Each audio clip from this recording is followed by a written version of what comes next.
Established in April 2021, Upland Development United is an exclusive property development collaborative for the Upland Metaverse. If you're a bigger picture and loyal team player who has a great sense of humour and is looking to get more engaged in a diverse and experienced team, you can help us and we can help you. Contact Morecheese or Ben68 for more information. Warning, all opinions within are solely the views of the individuals involved. The UDU, Upland Development United, installed their neighborhood nodes throughout the entirety of Upland. Their reach was unmatched.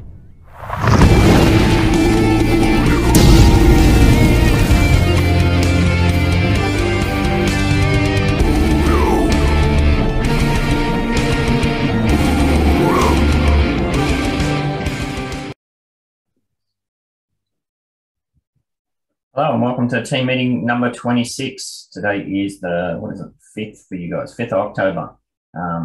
Quite an important meeting this one as we look to redefine what it means to be within UDU and where we're headed. I'll go straight into the tier 1 floors as we've started to do.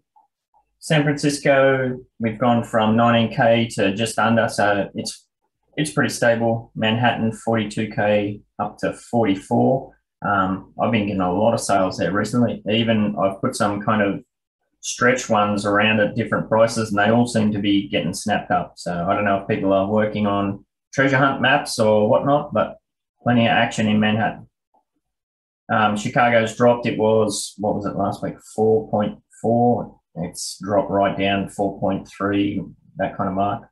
And Santa Clara has again taken a big hit down from 17K to 15K. What's going on there, people?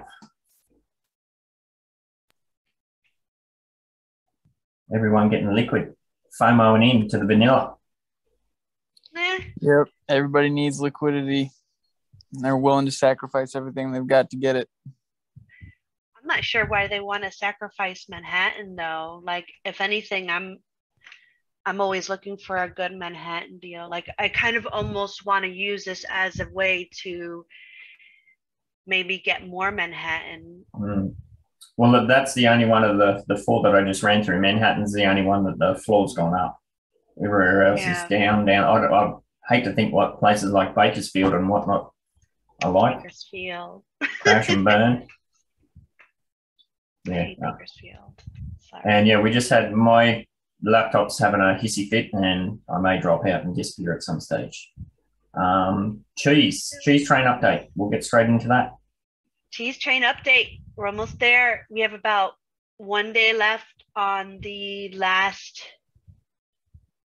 property in the train about so that's good. We will be discussing later on in the meeting about new future spark trains, which is exciting. Timing couldn't have been better. Yeah, actually perfect. I assume you're going to put the call out for nominations sometime very soon. Well, I'd say we're doing perfect with weekend nominations. It makes it just more fair for everybody all around because of work situation. I know there are a lot of people who work on the weekends, but for the most part, it makes it, almost completely fair. Okay, so that gives us a bit of a breather then of 3 or 4 days where people can bung some onto their own projects, or if you don't really have a plan, you can start a property somewhere and just pile on that until it's ready to go, perhaps. Cool. Exactly. All righty. Yeah, I put the call out for the wine of the week and the win of the week to the team because I've had so much in real life stuff going on. I haven't even had time to whine, really. Anybody have something they want to whine about? No? First time ever?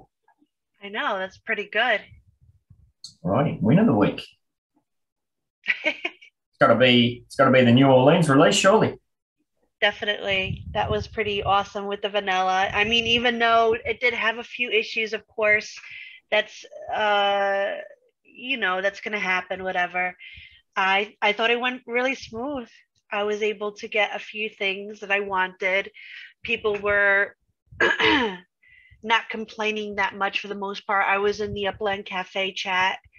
That was nice and organized. I mean, some people some people just like to hear their voice sometimes, but other than that, it was pretty organized. Okay, so collection speculation. Where did you all go in deep? Where did you guys go? French Quarter. French Quarter. Yeah, for the 30 seconds that there were properties there, right? Yeah, I did the same. I managed to get 4 in the French Quarter. Nice. I got 3 and 1 on Bourbon Street. I was very happy with that. I missed out on Bourbon Street. Everything I tried to grab, somebody grabbed right before me. So there was this huge property in French Quarter that I grabbed up, and I was like, screw it. That's all I'm getting here. Nice. Yeah, go ahead. No, you're right. I was going to move on. So you go for it, Renegade. Yeah, just a couple of places. I think if you look up some of the Mardi Gras history, you'll find that the 2 major boulevard streets, whatever, that get the Mardi Gras parade attention are St. Charles Ave and Canal Street, up there through the Central Business District, and obviously going through the south side of town. So picked up some properties there. Felt good about that. Those probably won't be rare or limited. They'll probably be limited collections if they're collections, but I felt pretty confident about those. And this is the first time that I've actually put together any kind of a map to like put guesses together, and I felt really good about the attention to detail I put into that, and showed that out to a really just one personal close friend, but helped me, and I think it's going to be a win. I'm really hoping that as long as Lakeshore Drive there's only 18 properties on it, and I got 4 of them. So if that's a rare or ultra rare collection, I'll lose my shit. Well, even if it's not, like if it's the path for the Mardi Gras, it's still really good to own like places of interest like that. You know, you Right. never know in the future. For these events that they do, right? Exactly. Or like businesses in the future that are on that road that like I'm hoping for McDonald's and Burger King and stuff like that. So something like this would be a good thing for you to kind of chase. Right. Yeah, no, I think it clearly proves it's vanilla for the win, isn't it? Like we were begging, screaming, pleading, and the team said, no, we're not really interested in it, but they must have reflected on that, and they came through. So overall, I haven't seen too many people complaining about it, put it that way. Yeah, that was good for me. If they went 50-50, I probably I wouldn't complain too much. Yeah, they'll keep playing around with it. I guess it depends on how they go with this, the reveal of the collections. They have said they're going to reveal them within a week. Well, we had chatted within the UDU server that doesn't mean they're all going to release at the same time within a week. They might stagger it out. So I'm hoping that's not the case, because we're probably going to repeat the same problems we had in Kansas, where everybody piles into a small area. So I'm hoping they just get to the point where they say, here it is, have at it. Yeah. I'm hoping that I can't imagine they wouldn't do this. I really have a strong feeling that they're going to, but I think there are more collections yet to be revealed in Rutherford, and they're going to wait until like the energy dies down around that, and then just like drop it as a surprise. There's no, they don't even have the base like you have any property in town collection. So that to me is like a huge flag that there's got to be more coming. Yeah, it was a weird one, that was for sure. Very light on in collections there. Hope you're right. As far as I know, they can add more collections because, it's just a matter of throwing more stuff to the blockchain. So we shall see. Wasn't there was one city where, wasn't there another one that didn't have the baseline collection? Might have been Brooklyn or something. And then they followed it up and they ended up putting it in. Or was it Staten Island? I remember there was something there where that was missing again, and everyone was like, what the hell? And they ended up putting one through. I don't know. I forget. I wasn't paying enough attention. I bet you're right, though. Yeah. One of them, because I remember I came up with a name and they didn't go with the name.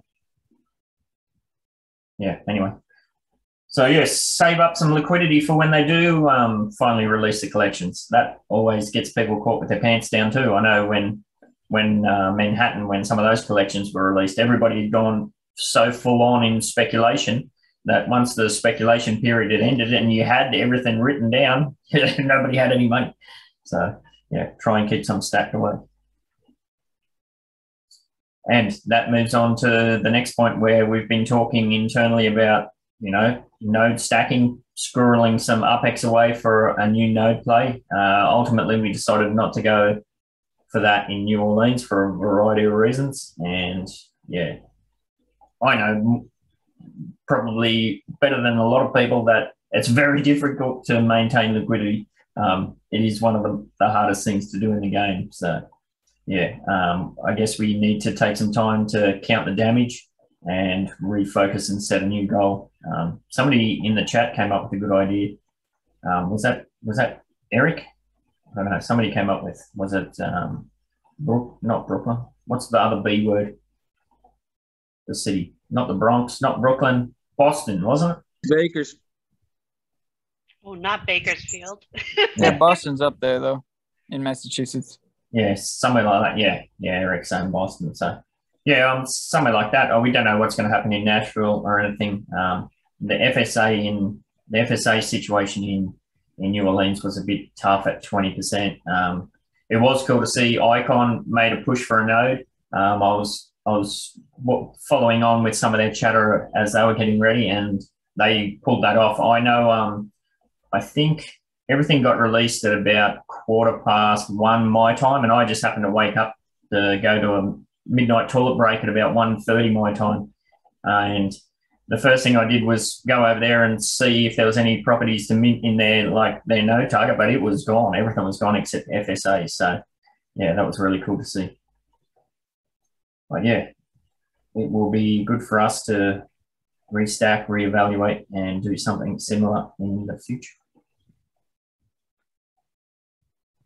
Anybody else have anything they want to say about New Orleans or looking ahead for our own node before we move on to the main point? No. Nashville is the home of country music. Yeah, in the country True. music. I hate country music, but I like that Nashville is known for that. Well, if that makes sense. Well, it gets back to your point, Cheese, where like the NFLPA deal, you might not have an interest in that yourself, but you know that there's millions of people that do. So yeah. Exactly. Yeah. And I'm the same. I'm not a fan of country music either, but yeah, I of course very well know what Nashville is. That's kind of a worldwide sort of thing. It's not like some of these random cities like Fresno or somewhere. Like, what the hell's that? Nobody knows about that. Yeah. No, I'd never even heard of Fresno, and I mean, I live here, so. Yeah, exactly. Yeah, cities like New Orleans and all that, those kind of main hub cities, yeah, they're always going to have a lot of interest. What do you call it? The tail. The tail in some of these cities, Staten Island, Bakersfield. I suppose I've heard of Staten Island at least, but yeah, it's going to be a pretty short tail in the market for some of these old cities that will be forgotten and dusty as we plough ahead in the upland. I don't know what they call it. Leviathan that it's turning into. I like the way I feel about it is I have San Francisco, New York, Oakland, or whatever. I don't need to have every single city that comes out. Yeah. Like if I go there, I'll grab a few things, but I'll let the newer players grab whatever they can get. Let everybody have like a little piece. What I'm interested in is technical difficulties. That was cool. It's like your headphones got possessed. Yeah, there is a ghost. Cheese has been taken over. Yeah, I'm the same. Like, this is the first city where I've just gone, meh, and I've been totally okay with missing out entirely. Like, that started with I stopped chasing collection chips and all that sort of stuff. So it has been a gradual progression where now, yeah, like Jesus just said, yeah, I'm totally okay with missing out on a city entirely. I mean, I think I'll probably always try to have maybe a dozen or something like that, but I'm not going in to buy these $100,000 properties. It's just going to be a few bits and pieces here and there, just for Exactly. curiosity's sake more than anything. Like you want a few there just to be there, like just to say you have, Yeah.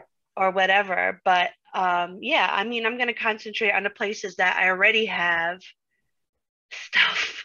Probably look But like it almost becomes, for me, it becomes an investment kind of mindset where, sure, I could have $10 worth of 300 different types of crypto, or I could have all of that money stacked into, half a dozen that I truly believe in and that I think have functionality and all that sort of stuff. So it can go both ways, of course. Yeah, I honestly have to wonder. There's something that I, is very organic. Like I'm just saying this for the first time now, but I've thought of it a couple of times. Is that the U.S. government likes to get their hands in things when they can, and if they come around to getting word of this, basically blockchain technology that authenticates like real world properties down discreetly to basically every single property that exists out there, at least as far as like these major cities and things, they would probably just love to try to enter. I mean, I'm surprised nobody has already done this in the first place anyway, but title loan, like title theft, right? Yeah. Home title theft is like a really big thing. It's like multi-billion-dollar industry, right? And it's where like these thieves will just go online, they'll sign your title away with a forged signature. And then they'll go and take out mortgages on your house, right? Mm. So, and they'll do this with $1 million properties, easily, and then they get away with it, and then they throw it into crypto, and then it's untraceable, right? But a technology like this, a solution like this, very easily maps into a protection factor, right? If the technology were implemented a little bit differently, less of like a game and more like, as a utility. So I have to wonder if, at any point it starts to go in that direction where, they start trying to want to get their hands on these things, in an effort to basically destroy that billions of dollars industry. Yeah, or like maybe major organizations doing things like that. Yeah, it's very interesting. Two of the guests that Cheese and I have talked to on the One Cheese show, we've touched on things like this. Well, Cheese, what did Goodwill say? The NFTs with, I'm just blanking on the word. What did he say? Usage, something that goes with usage. Utility? Utility, yeah. So we talked about that too. Like, yeah, you're right. Like deeds to your house, you can clearly see that could be a blockchain-based NFT. Your driver's license, your marriage freaking certificate. There's 1,000 different things. How the government picks up and runs with it will be interesting to see. We also talked with our last guest about how, because it's blockchain-based, it kind of forces honesty almost. Like we've seen that even within the Upland community and Discord and that sort of thing. We've been banging on for ages how there's hardly any toxicity and blah, blah, blah. And it's overall, it's kind of an anomaly as far as online communication goes. Well, we discussed at the time, it was like, yeah, there's probably a large part of that is because you're forced to be honest. You can't really get away with shit. If you try and do any dodgy stuff, there's plenty of smart people that are going to pick it up, and there's no really recourse for you to lie your way out of it. I've been caught up in that myself way back in the day. So, yeah, it's definitely going to be interesting how it all pans out. The blockchain knows all. Exactly. Yep, warts and all, it's all there. Like, yeah, there's no escaping it. So, shall be interesting. Now, whether they come in and just shut the whole thing down or at least attempt to. I don't think they can. I mean, no, I don't think they can either. Same as all the FUD about China, with what's going on with crypto there and people like throwing their hands up in the air saying, oh, it's all going to crash and burn. Like this is probably about the 10th time China said That's something like that. They're saying that because it's losing them control. Like Like it's okay. It all comes down to that. Like I follow a few people on Twitter, and it's like the government's going to tell you what they think is right for them, not what's right for you. Yeah, they just want to buy the dip. Like, imagine the cool gifts we're going to get from Slav. He's going to love it. Chimpanzee get gifts for days. I love those. Cool. Alrighty, we're going to move on to the main point of this chat, and that's redefining what it means to be UDU, or even as a member personally or as a group. We've kind of been slowly working towards this over the last several meetings. There's been a lot of talk going on behind the scenes, in front of the scenes with different people. We have moved away purposefully from that initial hype, typhoon, rah-rah stuff, and we're kind of really focusing down on the core elements. Renegade and I talked about this before we started recording, pretty much, that, yeah, it's about just refocusing on who we are and what we're all about. You know, we've had dozens of people come on board with big, huge plans for this, that, and the other thing, and when it comes time to knuckle down and do the work, they're not there. So, you know, we got to refocus on what we do have, where we are headed, and how we're going to progress with that. A big part of that is for everybody who's in the team, whether you're in the UDUA or whatever, is to have a big think about what you personally want to see. You know, what is this all about for you? Just as important as what you want to see is what you don't want to see or what you don't want to do. And it's important that you have your say. You know, like we do have a core management structure within the team, but everybody's opinions are valuable. Yeah, it doesn't matter if you've been in the team for an hour. You know, if you see something that you think's not right, it's important that you have your say, because we can't act on information that we don't have. We did see that, like last night when I posted the video that Dub helped me with for the intro for the UDU videos, and you know, I clicked away and thought, oh, this is good.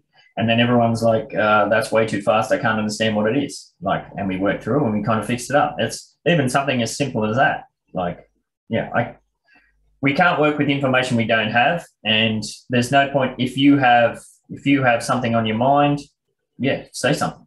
You know, nobody's going to blow up or anything like that. Now, it may be the case where we don't agree, and that's fair enough, or we have an ongoing conversation, or it develops into something else. But it's important that things be said. I think Finsky's a prime example of that. Back in the old Hype Typhoon early days, he was constantly in my DM saying, this is not going to end well. You know, we need to be more careful about who we get into the team, blah, blah, this, that, and the other thing. And those conversations with him, yeah, that was ongoing over several months almost, and turned out he was right. At the time, I kind of felt like I because of some other stuff that was going on, I couldn't really enact those changes. But when it got to the point where I could, we put those procedures in place. And I think everybody would agree that the new onboarding system is vastly for the better. Now, if I had to listen to him and force those changes early on, maybe he would have avoided some drama. But yeah, I've got to thank him again. He kept bringing it up. You know, it was something he believed in strongly. And yeah, that's incredibly valuable, especially in a team this is a team that's based entirely on communication. If you don't communicate, you know, what's the point? I don't know. Did anybody want to speak to any of that before I keep rambling on? Well, I just want to say that my DMs are always open. I get a lot of DMs a day. I like it. I like social interaction. Let me know if I don't get back to you right away. Know that I will get back to you. If I don't get back to you within a day, just keep poking me. Throw a shoe at me. Hit me with the brush. I could take it. Let me know. Like Ben said, we want this to be like a group thing. We don't want it to just be like top down. We want it to be everybody has a say. Everybody, like we we implement everything that we can and whatnot. So yeah. Yeah, it has been a case too where it's some people have posted their opinions or their thoughts in the open chat, and there's been times where myself or I've DM'd Cheese and like, can you believe this guy? But then you take some time to have that conversation, you continue it and get to the core of what it's all about, and you think, oh, hang on a minute, there's actually something here, and you come around, Yeah, so whether it's in DMs or whether it's just putting it out there in the open, I mean, if it's out there in the open, that's probably for the best. But yeah, however you feel comfortable with, like I said, if there's any issues at all, whether it's a personal one or anything like that, it's important that you have your say, basically. Yeah, we have had some high or some well-known team members just kind of skunk off into the night. I won't mention names, but, if there was an issue there, yeah, just say something, I guess. Yeah, we can only work with what we have. And related to that as well, the UDU has always been about engagement, your engagement. We've said that's from team meeting 1, this whole idea of sweat equity or whatever we call it, it's about putting the effort in. And I'm going to put Cheese on the spot again then, because she's a prime example. Like when the UDU first kicked off, nobody knew who Cheese was. I was trying to buy her out straight away out of MTU. And that sort of stuff, but she got involved, and now look where she is personally. She's basically the backbone of the whole operation, and that's open to anybody. Even just today, it's been great to see Renegade jump in and get more involved in the pre-show and in the meeting itself. All of those little things. It's important. We've already got the wine and cheese show. We don't need the UDU to be the wine and cheese show as well. We do value everybody's input. We want you to get involved. If you have the opportunity, please do so, And whether that's ideas for new directions or, your opinion on how we mix things up or whatever, yeah, have at it. That's, as I said, it's a team. We want it to be a team. It's not the do what we say show. So, anybody else want to speak to all of that before we kick on? I just want to say one thing. I don't want it to come off as if like you feel like you have to right away kind of take something on, like something as little as kind of like saying like being a little more active in chat, or if you see somebody ask a question and it, kind of like jump on and tackle that. If you are good in something like Reddit or Instagram and you want to kind of play around with our Instagram and Reddit or whatnot, like nothing big is expected, but whatever you can offer, we're more than appreciative, because it's like one less thing that we have to kind of handle. Yeah, I'm just mindful. I think you said it right, the top-down approach. I'm mindful that it's becoming very top-heavy, which is fine if that's what it's going to be and everyone's okay with it. But if you're not okay with it and you want to get involved, yeah, there's plenty of opportunities to do so. It's basically down to you and what you want to do. And like, I get it. I'm in freaking 60-something Upland-related servers. You can't be everywhere, with a decent amount of focus. So I guess that points to the need for everybody to think, why are you in this team? Do you still want to be in this team? If it's a case that you've moved on, which we've seen, other things kick off and your focus changes or whatever, yeah, we'll work with you to do whatever you need to do if you want to part ways or anything like that, or if you want to double down. If you have some time available and you're not sure what you can do, or reach out. There's always plenty of things that, that are cooking away behind the scenes that you could get involved in. So, yeah, again, it just comes down to engagement. We are a team that's about engagement. It's not easy to get into the UDU. We've purposefully done that to make sure we're getting the right people involved. Yeah, we're never going to be thrown wide open to the community and go down that direction. It comes down to, what's a good analogy? I don't know, the Spartans or something like that. I think you're much better off to have, what were they, 13 or some bloody crazy thing? Yeah, you're much better off to have a small, tight team than just open to the masses. Yeah. At least that's my personal opinion. All right. Now, one of the biggest changes that we are going to see as part of all of this is the direction for the new Spark trains. Over the last, the first old failed trains, they were very heavily focused on, the ranking system was, if you had a Midtown Terrace property, well, that was put higher up in the build list, blah, blah, blah. The last 5 rounds that we've done with the new train, that has been completely open to build anywhere you want, do whatever you want sort of system. Now, we have seen some people take advantage of that and use the UDU to build in other groups' node areas, which has been fine. We made it very clear that these early rounds were do whatever you want. That ends as of round 5. That's not the case anymore. If you're on the UDU train, you're building in the UDU. It's as simple as that. If you want to build in Portage Park or somewhere else or Mosswood or anywhere, that's fine. Go and build with them in their groups. There's plenty of opportunities there. As part of these 5 rounds that we've completed, we've lost a lot of ground internally on where we could have been.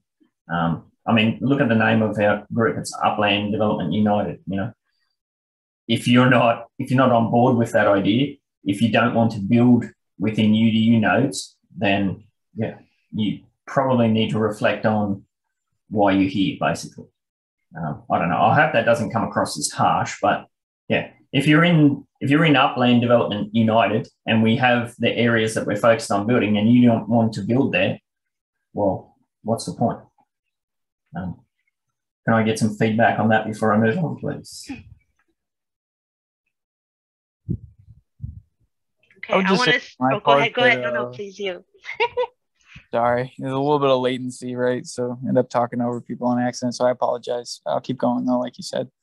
For my part, I got 1.37 Spark, right? And I know that that's whatever. It's quite a lot as compared to somebody who just started. The shit's expensive, right?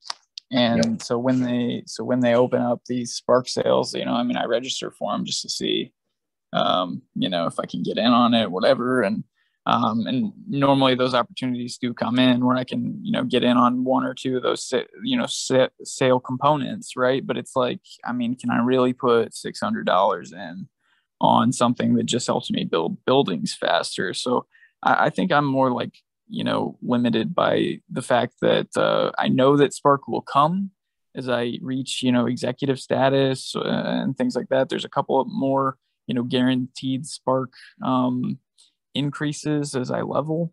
But yeah, I just haven't been able to justify, dropping funds to get the actual Spark to make a significant contribution, right? Yeah, we've kind of supported that in the past, and we will continue to support that. The difference being now is we're not going to support that if you're not focused on what we're doing. If you've only got 1.3 Spark, but you're keen to build within the UDU, I don't know what you call it, environment or whatever like that. Yeah, we'll do whatever we can to help you because, yeah, you're right. It's a long-term play. Everything that we've ever set out to do with the UDU is about the long-term play. Unfortunately, for some people, long-term equals a month or 3 months, which is, that's not what we're about. We're looking at years, basically. So for someone like yourself, Renegade, we will do whatever we can to support you. If you're on board with us, we're on board with you 100%.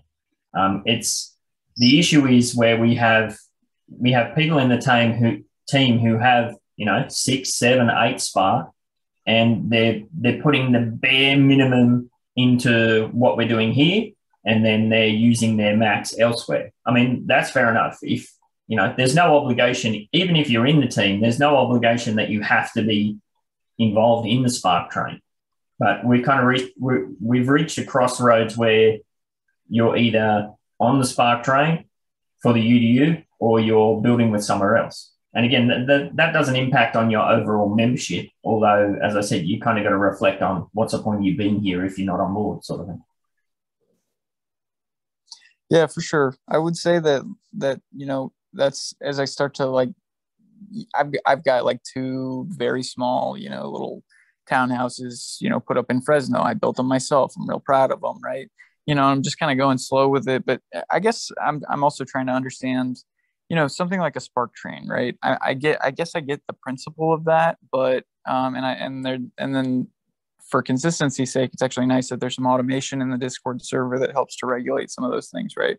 Yeah. So whoever assembled that technology, you got to give credit to them wherever that's due. That's our man hero. Yep. Yeah, but it doesn't.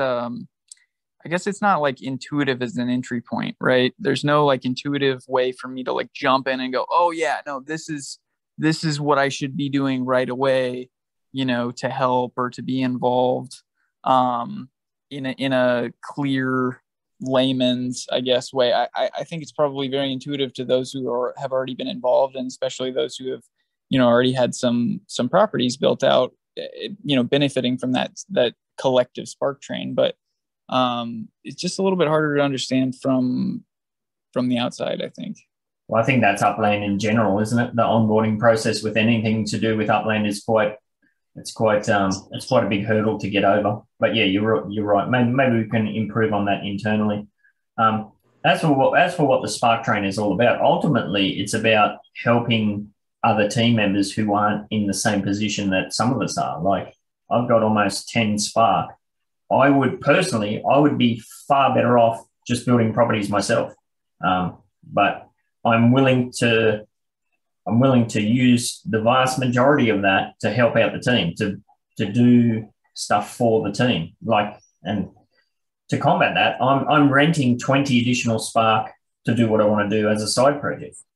Ultimately, the math says that I'd be better off just saying, oh, well, forget about spark and Renegade, you just do whatever you can with your 1 point whatever, and I'll look after me. But that's not what we're about. We're a team where we're very committed to helping people such as yourself or any of our other members who aren't in the same position, to help build you up into a better position, and that goes all the way right back to, what the UDUA is and all of that sort of stuff, and helping new players understand different opportunities within the game. It's just more about focusing in doing all of that stuff, but making sure that ultimately it benefits us in the long run as well. Yeah, so to feed off of that, I'll give it one last point of, maybe question, maybe learning. Hopefully I'm not alone here. Maybe some people watch it on YouTube later and they get some value out of it. But I've yet to really capture, and understand what the actual true benefit is or what the true goal is. And I think, Uplando has touched on this several times in at least specific areas in the YouTube videos that I've caught about through the first 10 UDU team meetings, where, in principle, like, I get the idea that building out an entire town, or an entire neighborhood, 100 properties or so, often I guess, with a target of kind of resembling to the extent possible, those properties that are actually there in the physical world. It seems like often, I guess that has this perceived value increase. I mean, obviously, like, if you're selling, an NFT with an NFT on top of it, like that, there's just raw value there, right? Because you have, work hours, spark hours invested, but yeah. Beyond that, just having them adjacent to other ones that are also well developed seems to be the idea, the principle behind what makes this actually collectively more valuable for all of us. So if you could, I'll leave it at that, and then I'll let somebody else pick it up, because I don't want to dominate this with a bunch of questions, but I want you perfect. Yeah. But I'd like to hear what you have to say on that. Maybe what you have to say, Morecheese, too. Yeah, well, Cheese, we spoke with our last guest on the Wine and Cheese show. We focused on this quite heavily. So can you wrap that up? Do you know what I'm referring to? No. No. So basically, groups like the UDU, we're trying to be at the leading edge of the information that we have. You know, we're doing everything we possibly can with, let's be honest, the woefully inadequate information that we have from the team as far as all of this goes. We don't want to sit back and then we get the clarifying information and then we start the process of, you know, working towards that. We want to be right at the leading edge the entire time. And then once we get that information, then we just pivot, you know, and maybe that, okay, well, we need to adjust things slightly this way or that way, or hang on a minute, we were doing this, but now we got to do that. It's pretty much, it's a case of being up and on our feet and yeah. It evolves as it goes. Yeah, basically, exactly. We're the Development United. We come together to develop on nodes we create. So the first one was MTU, LMU, and then school. What we want to do is we want to get active. We want it to look active, and the only way that can really work is if we have properties on just about every single one of the. If we have buildings on just about every single one of the properties. This has been our goal from the beginning. Yeah. We want to build on these neighborhood nodes. In regards to the layman's terms about the Spark train, I don't know how I can make it easier. Like, I don't want to come off like as raw, but we have a nominations. People put their nominations in. I calculate the numbers to make sure it works, and then we put it through. Like Ben, Nub, Finsky, myself, and a few others that got our buildings done in the beginning. We took about 2 months off to kind of charity Spark for people who only had 0.5 Spark. Like, if you came to me and you said, hey, listen, you know, I want to build something in LMU, or I reached out to Upland and he has a property for me in school and I want to build there. I only have 1.3 Spark, and I'll say, come on board, let's do it. Put your name in there. We'll get it done. Because not only are we helping you, but you're helping us build on our node. So you're helping us create that activity of properties on there. Like, this goes back to what Ben said. If you want to reevaluate what you're actually doing in UDU, this is our goal. We want to build on this. Do we know it's going to be a fact? No, we have no idea. Nobody does. I don't even think Upland knows. All we know is that little paragraph that was in that Upland article saying, you know, if you have a certain percentage of such and such active in a neighborhood, what else can you gauge as activity but a property on there? Yeah, it becomes a snowball effect, and we've seen that within the MTU. We have, because of the amount of development that's happening in Midtown Terrace, there is a hell of a lot of people who are not associated with the UDU at all have started to build property, and some of them are apartments and some of them are just townhouses, but it's very much a snowball effect. You know, development inspires development, and where that ends up ultimately we don't know. But I think Renegade's, his core point is valid in that if you're a member who's been involved over the last several months and you've seen the evolution of the concept of the Spark train and whatever, there's a lot of implied knowledge there.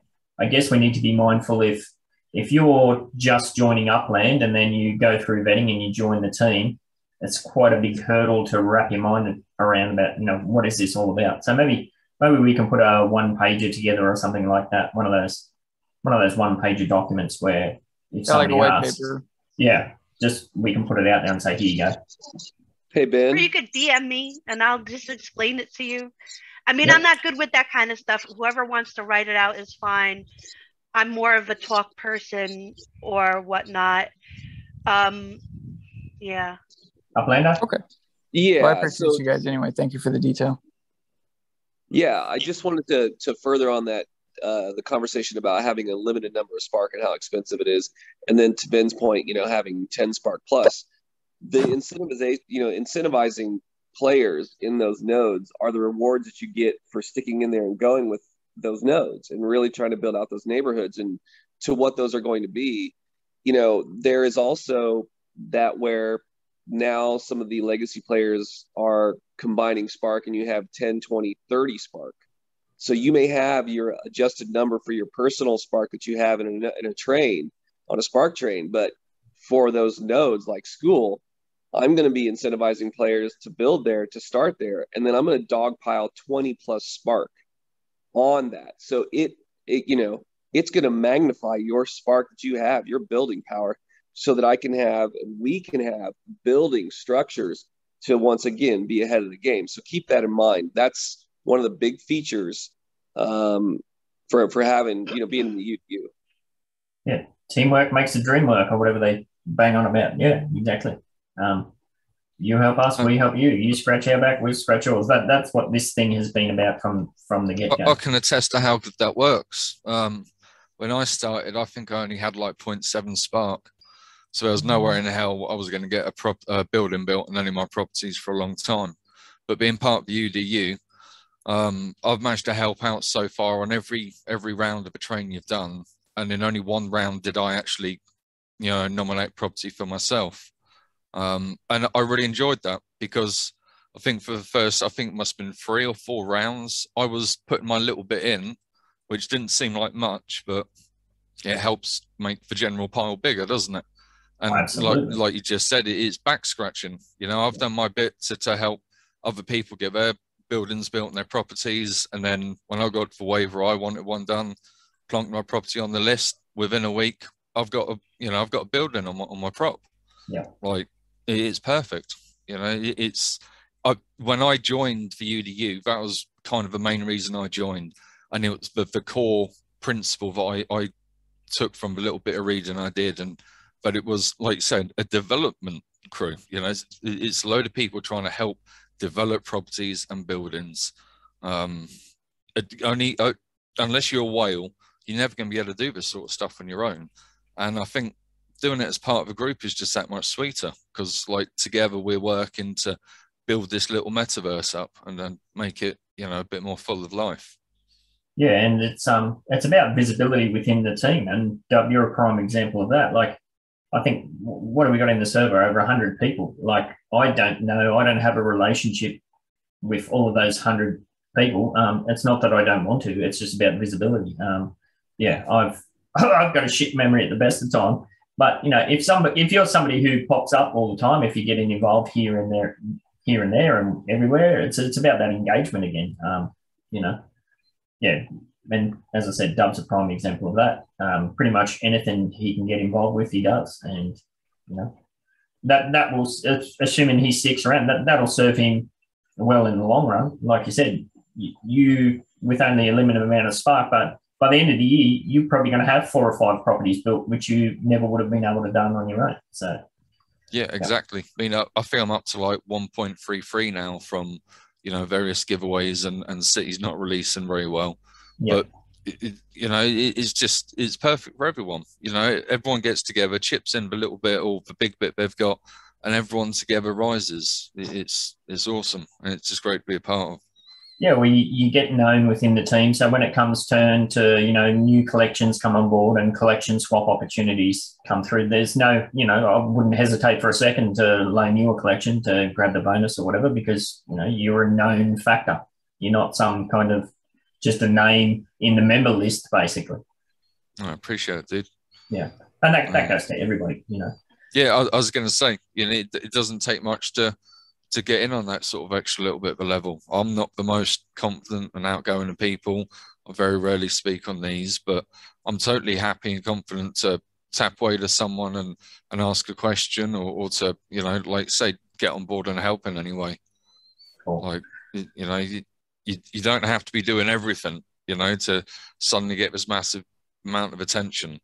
Yeah. You know, you don't have to be the most super active person all of a sudden. Just do the little bits you're comfy with doing, and then after a little while, I'm sure you'll get a bit more comfy and want to do a little bit more. Yep, for sure. And like we have members that are heavily involved in other collaboratives or co-ops and that sort of thing, and that's totally fine. We've always been about that from the get-go as well.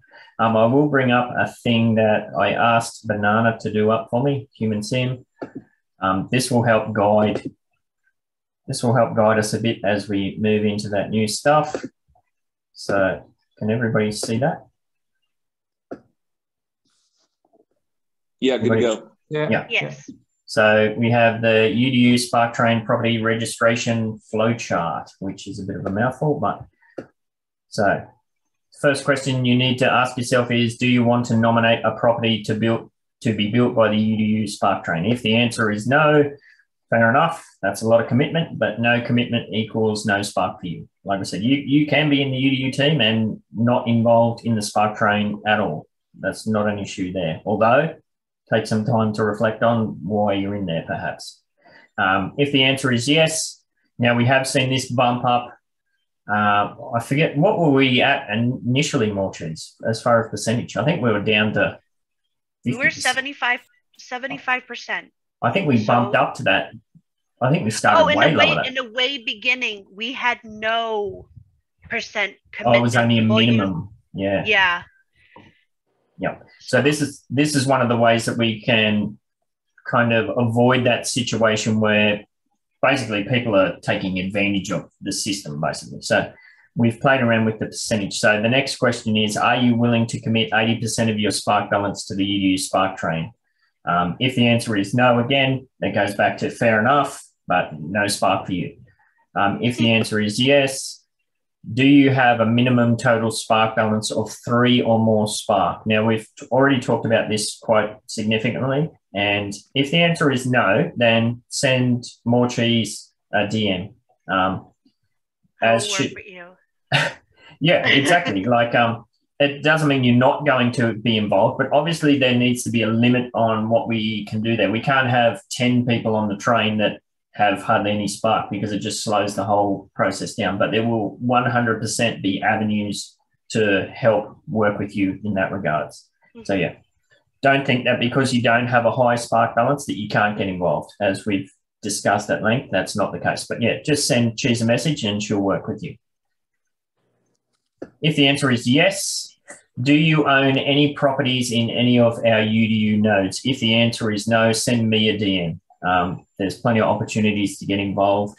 I mean, there's still unminted properties in Armand Park. It may be just a case of you not knowing where the boundaries are there, or it may be a case on that you want to get involved somewhere, but you're a bit short of liquidity. Well, we can address that with collection swaps, or, you know, you might have some properties that you're willing to sell, you know, so there's always an avenue to work with you there.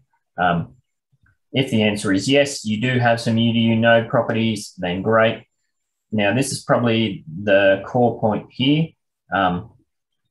We need to start nominating our properties in an order of priority. Now, we've set this up based on the way or the timing that these node properties come on board. So we know that MTU was the first UDU node, so that has the highest priority. LMU was the second one, and SDU, the school district, was the third one. And then number 4 is any of our other micro or mini nodes. So that might be the street ones, you know, the cheesy one. There's a whole bunch there, the mini nodes. So what this means is that if you've gone through the flowchart to this point, so you want to get involved in the SparkTrain, you're willing to commit 80% of your balance, you have a minimum of 3, or you've worked with Cheese and you do have some node properties. Within your portfolio, if you have any MTU properties that haven't been built on at all, they would become the first priority to be built on. If you have no MTU properties, well, then you move down to the LMU. If you have no LMU properties, then you move down to the SDU. If you don't have any of those neighborhood node properties, well, then you go into the mini nodes, basically. There's one caveat here, and that would be node managers. So we know that Podex is the node manager for Lone Mountain United. So, of course, it's fair enough that he put all his attention into Lone Mountain. We know that Uplando is the node manager for school. So, again, it's fair enough that he puts all his attention into school. With this sort of process in place, I don't think it's going to be very long before we get everything built that we can in some of these areas, like, well, apart from myself, because I've still got like over 300 MTUs. But as I said, I'm working independently of that with rented Spark. Okay, and I think for the vast majority of our members, they may have one set in MTU, or they may have a couple here, there, or the other. I don't know, Upland, are you still open to new members getting on board in school, or are you pretty much keeping that down with what you've got going on? No, and that I am open to it, and that Yep. to not be in competition internally with anybody, but I have finally acquired as much as I possibly can to have new members go into school, and also to be able to switch you around. So if you want 3 in 1 location, and then also not only am I dedicating 100 and have dedicated 100% of my Spark for the last 2 trains, then the additional 15 to 16 Spark that comes along with that. So I just want to make sure that people feel like, I don't know, 80% sounds like a lot. I'm dedicating everything that I have, my 6.8, and then another 10 to 20 Spark on top of that. And there will be positions, because those school properties are small. So DM me if you want in. Yeah, that gets back to understanding. New people need to understand the commitment that goes into running a node, managing a node. Uplando has put a hell of a lot of time, effort, money into setting this up, and he's putting 250% of his Spark resources into development, and that's the same for myself in Midtown Terrace or Ponex in Lone Mountain. And once again, when we have a new node on board, like we know we're setting up, we want to set up node stacking so that we can work towards a new node. Well, then that would take priority number 4 above any of the mini nodes. I don't know. Any feedback on that? What do you think? It's quite a big change. I think this is good. I think this is perfect. I've only saw this chart once before. I think it perfectly illustrates exactly what we want. I'm seeing in the chat right now, Eric is interested in a school property, which is awesome. Yeah. Because not everyone's going to have an MTU. This MTU, LMU, this is pretty much for kind of like the OGs of UDU, for lack of a better word. So like if you don't have a property in these areas and you need something, like Uplando's there, he has properties, he will work with you. Like we want these first 3 nodes, these are our primary nodes, filled up as much as we possibly can. So we have the people in MTU that have stuff and are ready to build an LMU, and now we have this other resource ready for you if you don't have that. So this is a great opportunity to kind of get your foot in there if you don't have one of the big OG properties. Like Uplando's here, he's willing to help you help him. Yeah. So if you are new, if you have like just a minimum amount of Spark, like Eric is like, I only have 0.5, like Uplando will help you. Like we want to get these 3 nodes filled up as quickly as possible. We helped everybody in the first 5 nodes. The last node was the apartment first node as trains. a thank you. First 5 trains. And the last train was kind of like a thank you to those who donated a lot with the apartment train. We're going to have to kind of take a break from the apartment train because that takes a lot of resources. We want these filled fast. So that's another thing to look into. If you want an apartment, there's going to have to be another discussion between myself or Ben, but for the most part, these are going to be townhouses and below.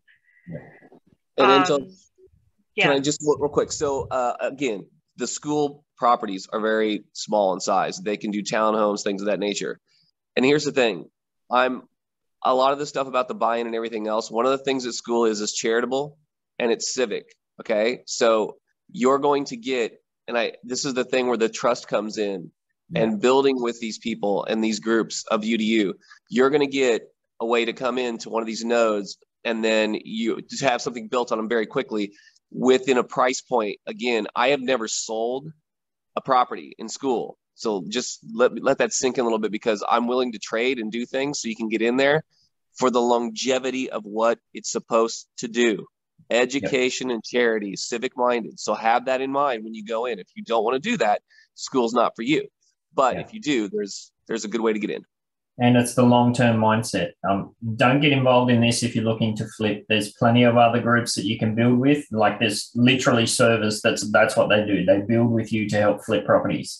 That's not what we're about at all. If you buy into one of these nodes, or if you work with Uplando, understand that there's a pretty heavy risk on our end in doing that process. And we're willing to take that risk, get good people on board and to help support them and that sort of thing. And just do the right thing. Like we know that people, their focus changes or something happens in their real life situation and they need to move on. Just do the right thing when you exit. Like we saw Tommy Lord recently. He was parting ways with Upland, and he worked internally with members and had his Midtown Terrace properties transferred over. It becomes a win-win for the team there. Those properties stay within the UDU, and we have a member who didn't have NTU properties now has a full set, that sort of thing. So just always be mindful of doing the right thing almost. Can I add something? Absolutely.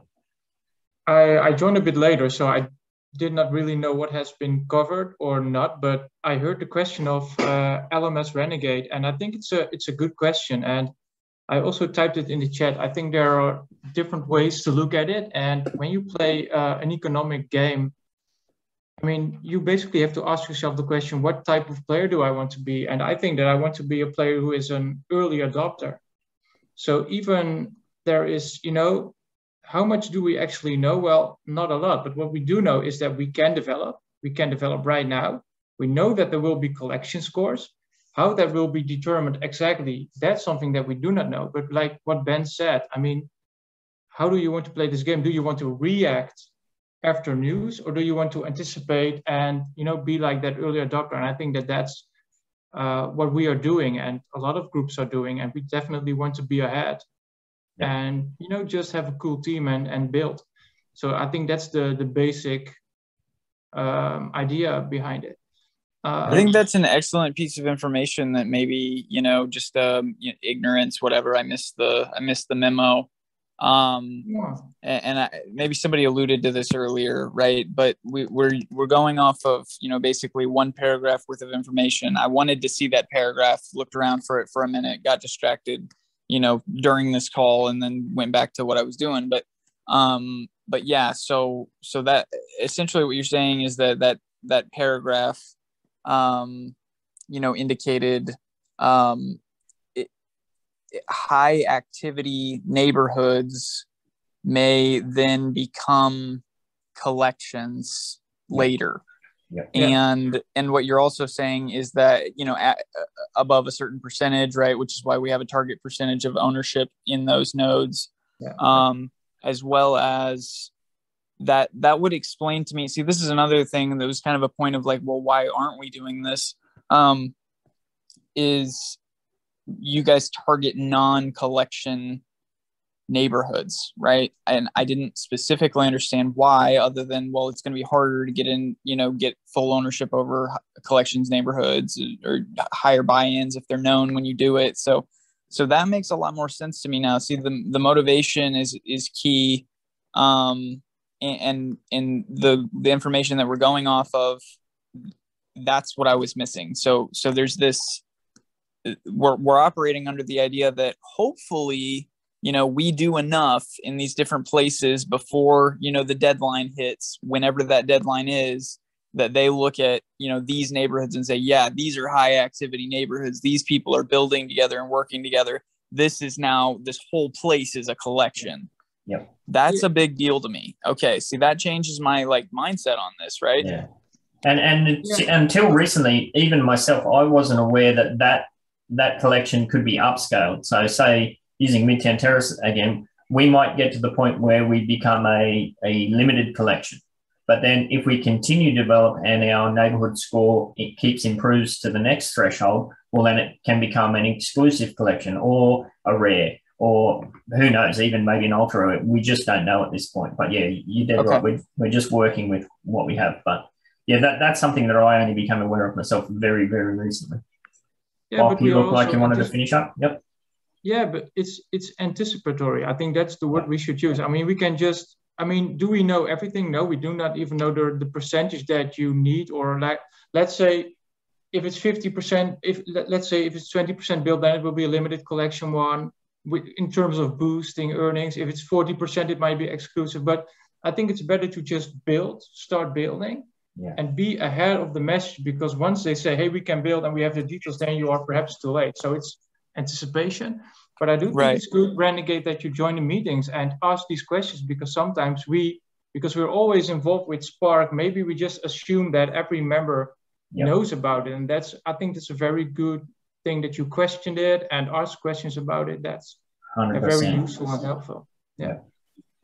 For sure. And look, Bocchio and Slab, they're a prime example too of the opportunities that are around. Like if you look at that node nomination list and you think, well, shit, I don't have any properties in there at all. Well, Bocchio and Slab, they created their own mini node. They just went off and they did it their own thing. And that's kind of within the UDU umbrella, but it's definitely their own little nest egg sort of thing. And now look, Bock he's in the management team of the UDU. But if he decides, oh, guys, I like what you're doing here with the new Spark trains, but look, I've made this little project with Slab and I want to put all my efforts as far as Spark resources and that goes into that, that's not a problem at all, you know? I think it's good to add that we are a team. I mean, I saw the order like MTU first, LMU first, and then school, and then, for instance, Supermiles. I just don't care about it because we are a team. And I mean, my goal is not to have Supermiles United to be built first. I actually want MTU to be built first because that really shows what UDU can do. How cool would it be if we can say, hey, we have the #1 most developed neighborhood? I mean, that's the goal. And like what Ben is doing, I'm also planning to do that. Ben knows that I flipped a lot of properties. I have like 2 million liquidity right now, even after the vanilla mode. So Slav and I, we are working on a list of the properties that we want to sell to some members so that we have more members to build with. But I'm definitely going to rent some Spark to make my node, our node get built fast. But I'm also trying to help the Spark train out and, donate my Spark to that one. So it's a team effort. And of course, there are a lot of unknown factors, but it's good to, and nice to form a team and just start building. Yeah. There's going to be some people within the team that this kind of, because it is quite a big change to just say, if you want to build with us, it's in the UDU or go somewhere else. There will be some people that get their nose out of joint about that. That will be pretty telling. Comes back to that whole point. Yeah. If you find yourself listening to all this and seeing all this and thinking, oh, what the fuck? Well, maybe you need to reflect on why you're in this thing. Basically, there's no end of other servers out there. Yes, sorry, Bob, I was just reading something in chat.